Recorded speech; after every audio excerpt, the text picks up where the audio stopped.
This morning, three Texas congressmen make a secret trip to Ukraine. We need to shorten this war. Congressman, you have a vast military experience. How do you shorten this war? Congressman Keith Self joins us from Poland on the evolving situation there. Plus, what might be the simplest approach yet to lowering property taxes in Texas. State Rep Brian Harrison with us from the Capitol on his legislation. Elon Musk is moving some of Tesla back to California. Not a lot of jobs will leave this state, but it is certainly symbolic. We will get into the politics of it. And Jason Roberson, a former councilman, on an important upcoming vote in the city of Forney. Right. Well, so we've been a small town city for so long. Now we are big. In fact, Roberson says every small town in the state needs to follow Forney's lead. Inside Texas Politics with Jason Whiteley starts now. I'm Jason Whiteley. Good morning to you this Sunday morning here. Lots happening politically as we close the door on February and move into March this week. Governor Abbott is pushing again for Texas to set up a special system of courts just for businesses. Abbott proposed this 2 years ago. It didn't pass then. Well, the governor told a group in Arlington that business courts are needed to handle complex cases that arise between companies. Abbott argues that Texas also needs them to keep companies moving into this state. But critics say if juries can understand DNA and sentence criminals to death, they can certainly understand business disputes. A Texas congressman is considering running against Ted Cruz. This is Colin Allred here, a Dallas Democrat. For weeks now, Allred's team has met with Democratic strategists and fundraisers trying to determine if such a run against Cruz is even feasible. Allred is serving his third term in Congress, representing parts of Dallas County. He has created a reputation for working across the aisle. Ted Cruz next year running for his third term. And a Republican state representative in Texas wants to ban voting on college campuses. State Rep Carrie Isaac filed this bill. She is a Republican from Hayes County, south of Austin. Isaac argues that early voting is 2 weeks long. It's plenty of time, she says, to cast a ballot. But students say if they cannot vote on campus, they might not be able to vote at all. At least one group called Voters of Tomorrow says it might sue Texas if this legislation becomes law. This morning, though, we are starting in Ukraine, where three Texas congressmen made a secret trip there to meet with President Volodymyr Zelensky. Their visit came 24 hours after President Biden's surprise trip. At the 1 year mark now since this war began, NATO countries are now sending more military equipment, and China is now pushing for peace. Congressman Keith Self made that secret trip. He is a Republican who represents Collin and Hunt counties in North Texas, and he also sits on the House Foreign Affairs Committee. Congressman Self, thank you for joining us while overseas there. 1 year on now in the Ukraine war, you met with President Zelensky the other day. What was the mood like now after 12 months of his country being just ravaged? The mood was somber, but it's somber because he still needs more equipment in order to make a good, credible fight against the Russians. They're incredibly resilient people, incredibly brave. They're doing what they can. But we talked about long-range fires because right now they're defending. What they need is they need to be able to have long-range fires to go back into the occupied territory.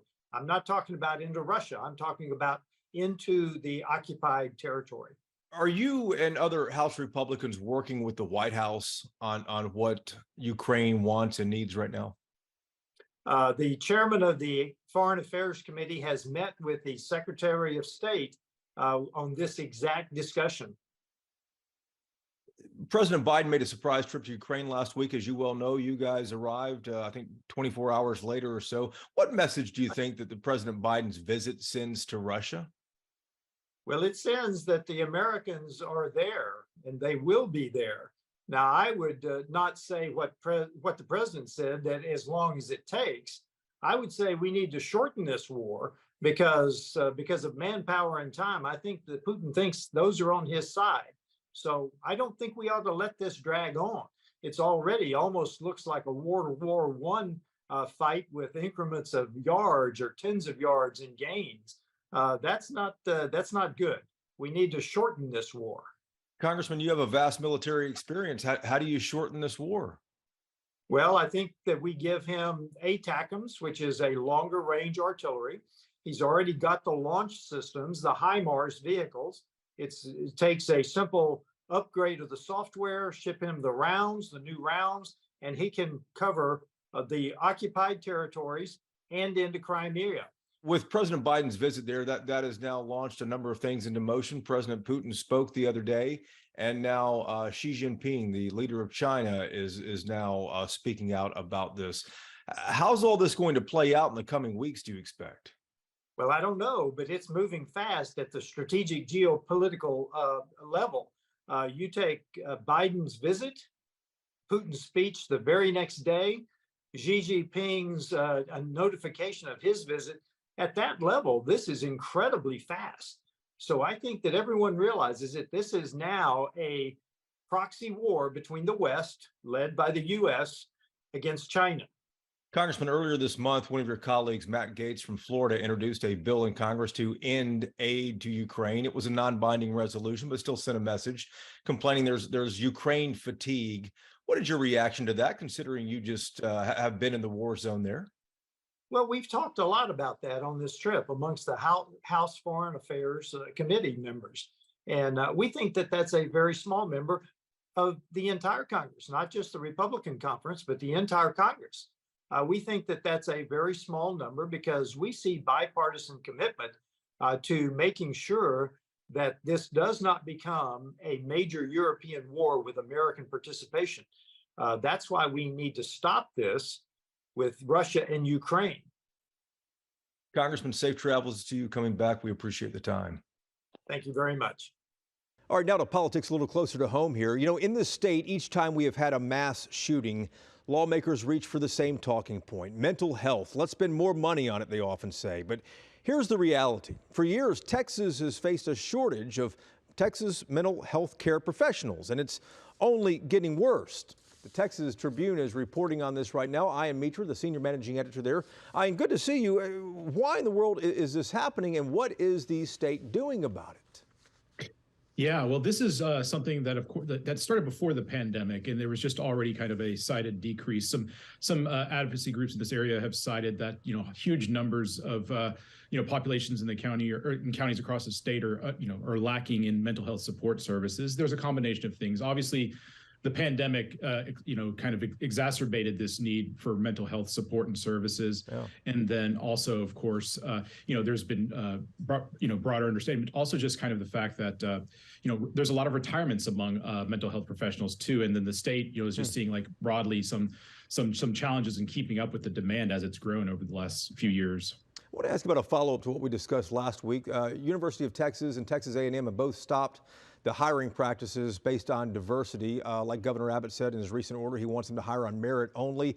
With these two behemoths already implementing this, it looks like more state universities and state agencies are likely to follow.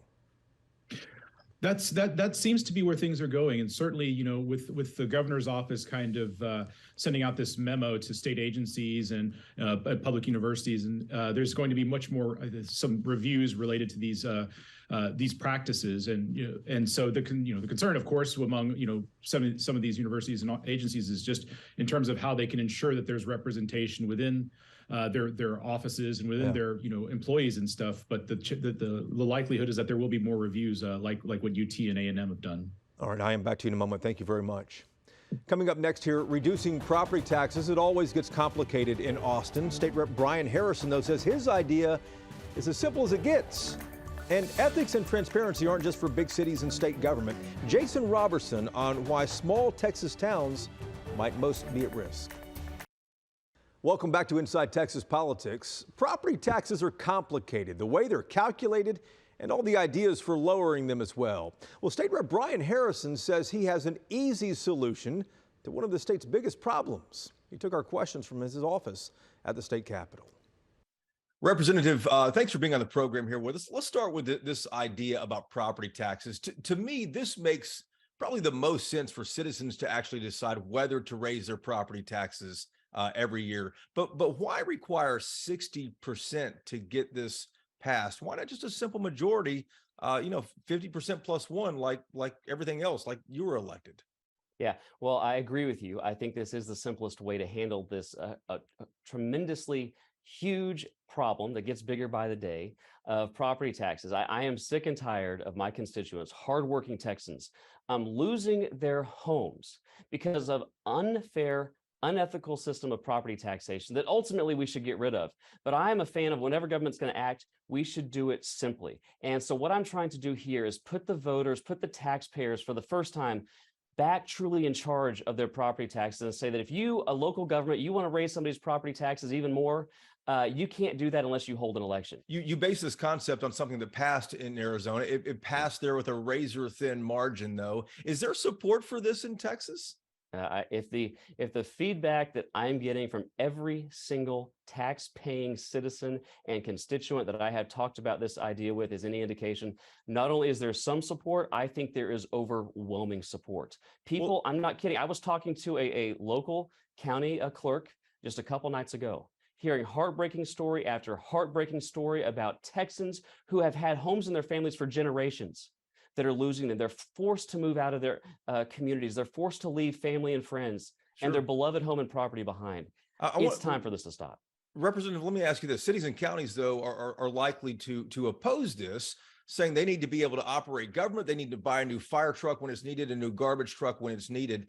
What have local officials there in Ellis County and Midlothian and Waxahachie, what have they said about this concept? Well, here's the thing about my proposal. My proposal doesn't actually stop their revenues from increasing.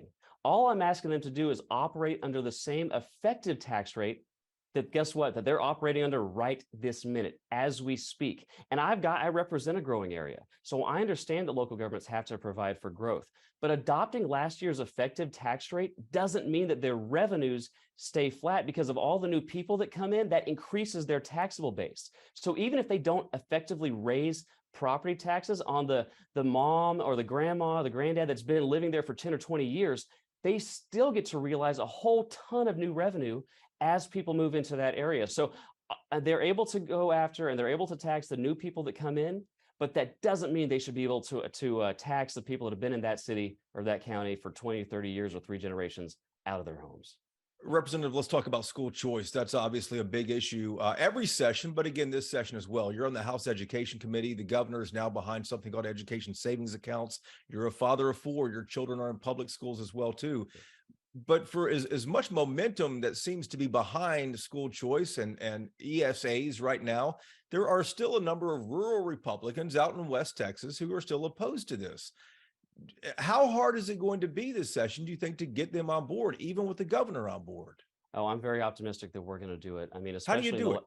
How do you do that? I think the way we do it here in Texas is a bottom-up movement. In the last 2 years since COVID, we have never experienced anything like this in our state or our nation's history. The liberal teachers unions have been exposed for not being supportive of teachers, for not being for the best interest of the kids, for forcing tyrannical lockdowns and school closures, but because of remote learning, parents have had their eyes open and they know what's going on in the classroom now.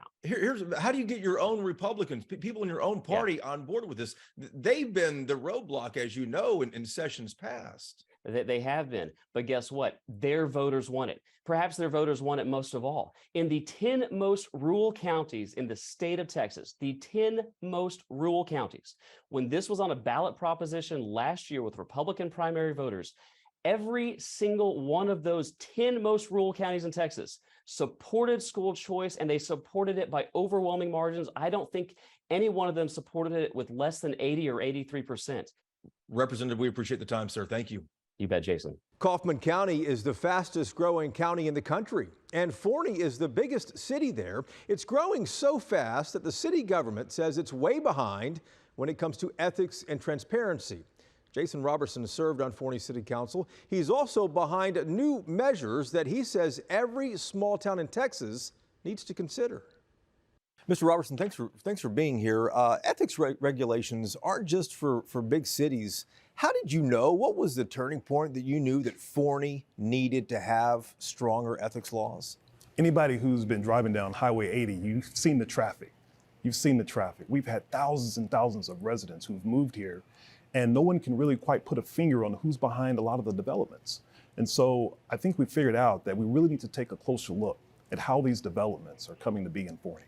And zoom out for us a tad too, that, you know, a lot of people look at Dallas and Fort Worth, Austin, Houston, San Antonio thinking, oh, well, they clearly need it because who knows what's going on at the city halls, they're so large. Right. But even smaller Texas cities like yours need to have a closer look and a microscope about what's happening there, right? I would say especially the smaller cities, because the developers, a lot of times they can come in and they have a chance of, I guess, operating behind the backs of council members. It's so much easier for them to operate like that. And you think about all the developable land that they have in these small cities. It's so much easier for them to operate and build what they want.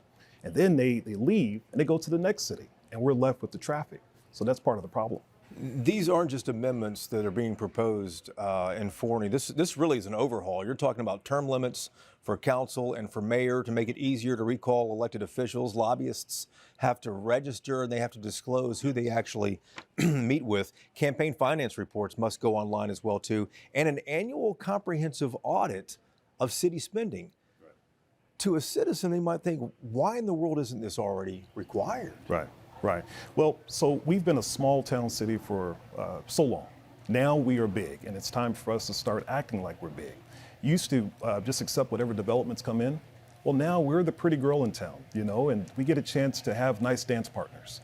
We have a chance to try to demand more of people who are trying to get our attention. And so it's time that we start implementing some of these new regulations. This is just proposed right now.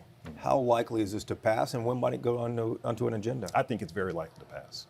I expect within the next month or so, it'll be on the agenda. And with so much development happening in Kaufman County, where you are, I think about Williamson. The fastest growing county in the nation. Which is incredible. Congratulations. I suppose congratulations on that.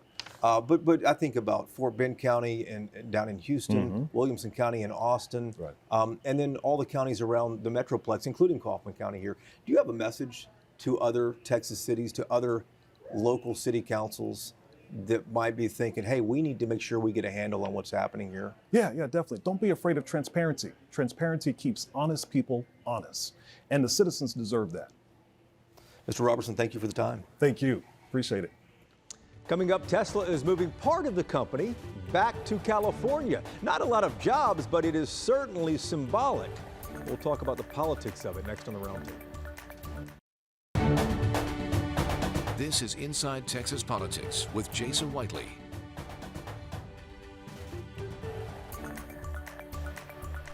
Time now for Reporters Roundtable to put the headlines in perspective. Ian Mitra is back with us from the Texas Tribune in Austin. Bud Kennedy is a columnist at the Fort Worth Star-Telegram, and Bernadine Steptoe, political producer at WFAA in Dallas. Ian, let's start with you. Mayors in Dallas, in Fort Worth, and in San Antonio look like they're going to sail easily into another term. None of them faced serious challengers. What's the chatter about why not? Well, if you look at Dallas and Fort Worth, Eric Johnson in Dallas and Matty Parker in Fort Worth, they seem to have strong business support in their respective cities. And, in Dallas, Eric Johnson also has police union support. And so, things are going well for them in that regard. And that support is really critical there. And in San Antonio, Ron Nierenberg has really, he really won a lot of praise for his kind of leadership during the pandemic, being a public face and being very open about the efforts to locally to support the community during the pandemic. So, those types of things have been remembered and, have led to them facing, little or no opposition, as you said. And Bud, Matty Parker in Fort Worth. Well, it looks all over the state like, crime and public safety are not issues in these cities that would bring a mayor down. These are big cities. It costs a lot of money to run a mayor's race. I think more of the emphasis this May is on school boards and public schools. We see that all over the country. Bernadine, you've been watching this for weeks now, too, to see if someone would seriously challenge any of these three. What do you make of it? Well, I think that the fact that they don't have serious opposition is just example of voters and citizens wanting stability. They're coming out of the pandemic, or they think that they are. Some of them think that they're out of the pandemic. They don't want change. And these mayors have done decent jobs. Look at the midterms, where you had most of the incumbents were reelected. And I think that's what you're seeing in the mayoral races, that people at this point, they don't want change. But let's talk about another interesting headline we saw last week. Tesla moving its engineering headquarters, not the corporate headquarters, engineering headquarters back to Palo Alto, California. Not a lot of jobs, but it is symbolic. And Elon Musk is showing that he's not loyal to any specific state. Yeah, Elon Musk, who made fun of California and said he was going to Texas. California's housing was too high, the traffic was bad. Came to Texas, and now he's going back to Palo Alto. He's taking over the Hewlett Packard plant, and that's where he's going to have the engineering base. Still, Tesla will have its huge base in Austin. But is Texas EV friendly? Are we still stuck in the oil patch? Are we his kind of state? And higher education in California is still far ahead of Texas. Texas higher education seems to be stuck in some reactionary politics at the moment. Bernadine, does Musk's move back to California, does that weaken the Texas miracle at all? Absolutely not. And I think that he's moving back to California for a business decision based on business because he's there most of the time. And I don't think that it will damper Texas business situation at all. It just helps it. It shows that he's all about business. And it is all about business. Does politics creep into this long term, do you think? Maybe, but I think, this, I agree. This is a business decision. This is, Elon Musk is looking at, strong, workforces in California and Texas. And don't forget, Elon Musk still has SpaceX and the Boring Company businesses of his based in Texas. So, this is very clear a business decision that, he's looking to kind of bank on the, on two strong states. Yeah, plus corporate headquarters for Tesla still remain here as well, too. And thanks so much, Bud, Bernadine. We appreciate it as always. And thank you for watching as well. We're back next Sunday to take you inside Texas politics and hope you can join us then. Take care.